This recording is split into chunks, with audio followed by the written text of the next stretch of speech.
além de ter sido negligente, por isso Deus o quis matar.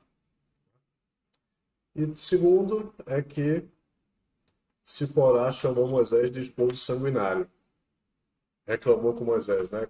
Típico de a esposa reclamou, né? Viu que Moisés errou, foi lá, resolveu o que ele deveria ter feito, jogou o prepúcio nos pés de Moisés e ainda disse: Você é um esposo sanguinário. Veja que esse texto ele está justamente logo após o verso, os versos que tratam de que Hashem, Deus, ordena Moisés para ir ao Egito, ou seja, ele está fora do Egito, né? E, mais uma vez, Deus incumbe Moisés de uma missão. Lá no verso 22, dois versos antes, diz o seguinte: Dirás ao faraó, assim disse o Eterno, meu filho, meu primogênito é Israel, ou seja, é o povo de Israel. O primogênito de Hashem é a nação de Israel. Isso serve para interpretar todos os textos da Bíblia hebraica. Toda vez que você vê meu primogênito, é o povo de Israel. E tenho dito para ti, envia a meu filho. Está falando com o faraó. E me servirá. E se recusará a enviá-lo. E eis que eu matarei teu filho, teu primogênito. Então, é ali a última tentativa de Moisés de resgatar o povo israelita do Egito, ameaçando o faraó que, caso ele não liberte o primogênito de Deus, que é a nação de Israel, ou seja, não dê a liberdade para os judeus, o filho do faraó morreria. Então, Moisés recebe essa missão e, logo em seguida, de repente, o contexto se muda e no verso 24, e foi no caminho na estalagem e encontrou o Eterno, encontrou quem? A Moisés, e quis matá-lo. Qual é a correta interpretação?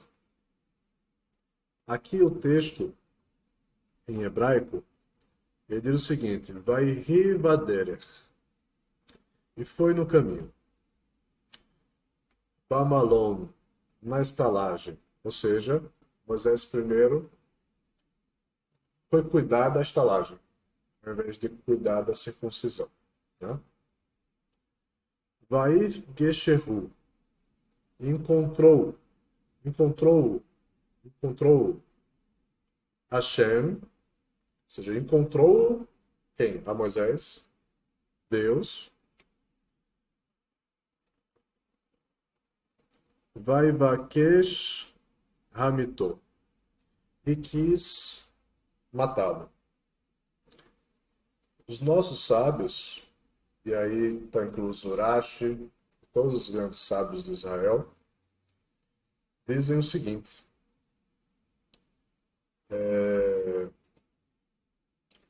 por que não circuncidou Eliezer, seu filho, e por negligência foi castigado com a morte? Estudamos que disse Rabi Yossi, Deus o proíba, ou seja, não é isso. Não foi negligência de Moisés. Dizer tal coisa sobre Moisés. Não foi negligência. Mas Moisés disse, ou seja, Eliezer tinha nascido, já estava no tempo de circuncisão.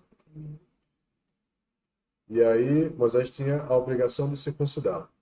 Mas ele tinha acabado de receber, no verso 52, um ultimato que Deus disse: vá ao faraó e salve o povo de Israel e o ameace com a morte do seu primogênito. Então, ele não recebeu de Deus assim: olha, vá quando você. Essa mensagem, vá quando você puder. Vá agora. Mas aí ele tinha o mandamento de circuncidar Eliezer. Então Moisés pensou consigo mesmo: se circuncidar o meu filho e sair para o caminho de viagem para o Egito, é perigoso para o bebê até o terceiro dia. Então, essa cirurgia precisa de um resguardo de 3 dias pós-operatório, né? É perigoso para o bebê. Se o circuncisar agora e aguardar os 3 dias após a circuncisão, o divino, abençoado seja ele, me ordenou, por outro lado, vai, retorna ao Egito. Então, por que foi castigado Moisés? Não foi pela negligência, ele sabia que tinha que circuncisar, mas ele estava com essa preocupação com Eliezer de não levá-lo numa viagem perigosa ao Egito, pelo deserto, operado. E também não podia, por outro lado, esperar que a sua missão aguardasse 3 dias, para que então ele pudesse carregar o seu filho já, digamos, curado daquela cirurgia, né? Por que então Moisés? Por que o Eterno então quis matar Moisés? Foi justamente porque, ao invés de cuidar dessa questão da circuncisão, que ele sabia que tinha consciência e podia, né, perguntar, inclusive, se ele estava com essa dúvida de como proceder, ele foi cuidar da estalagem.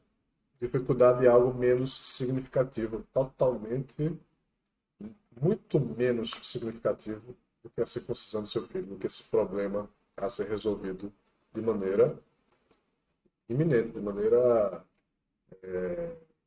necessária, né? Rapidamente. Então, o texto fala, ele foi no caminho na estalagem, ou seja, ele foi resolver coisas de animal, de estalagem. E então, um anjo, ordenado por Hashem, se transformou num tipo de serpente, é o que diz a tradição, e engoliu pela cabeça engoliu Moisés pela cabeça até a sua coxa, e voltava a engoli-lo, cuspia de volta e voltava a engoli-lo agora pelas pernas, até o mesmo lugar, até a coxa, até o lugar da circuncisão. Com essa forma de proceder do anjo, através da serpente, entendeu de Ciporá, Séfora, esposa de Moisés, que aquele problema estava acontecendo por causa da circuncisão. Ela entendeu o sinal.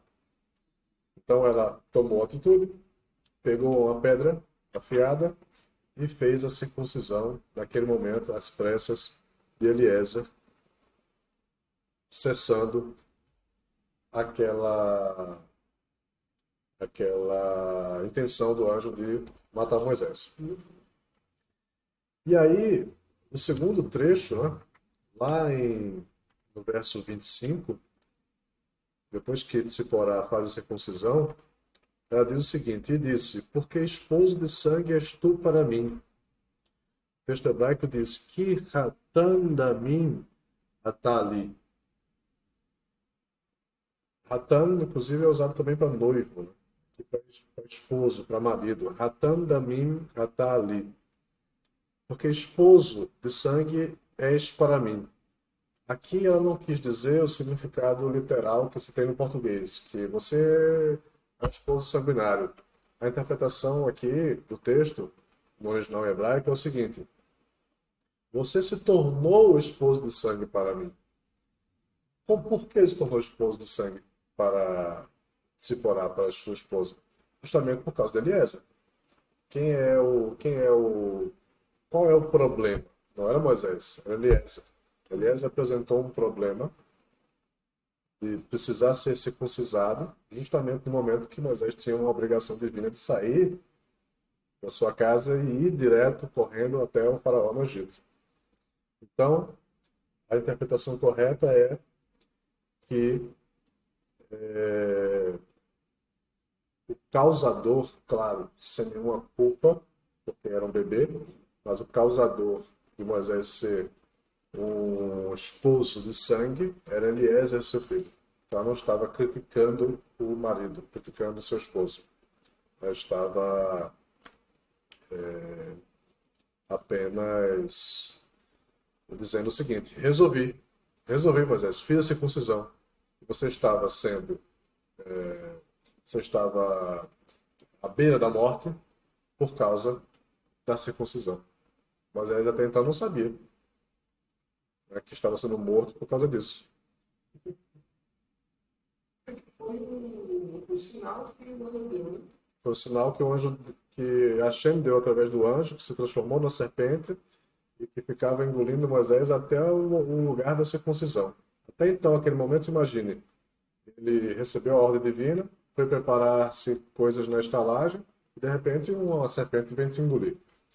Não sabia que estava sendo morto por causa de não ter resolvido o problema da circuncisão. Quem entendeu isso foi a sua esposa, de Ciporá. Resolveu o problema e comunicou a ele: Moisés, você estava morrendo por causa disso. E ainda mostrou a ele o prepúcio jogando até os seus pés. Né?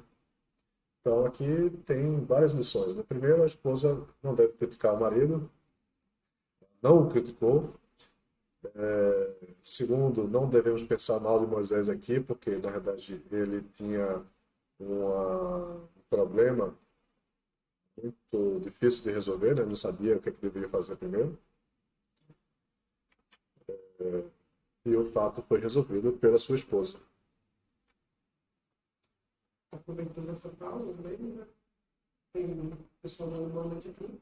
Sim, boa noite, Solange, boa noite, Majesty. Obrigado pela audiência, espero que vocês possam postar, possam comentar aí, tá, no chat. Comentem no chat qualquer dúvida que vocês tiverem a respeito do tema aqui. E possam também indicar outros temas que vocês queiram que a gente aborde aqui, que tenham relação com a língua hebraica, claro, que é o nosso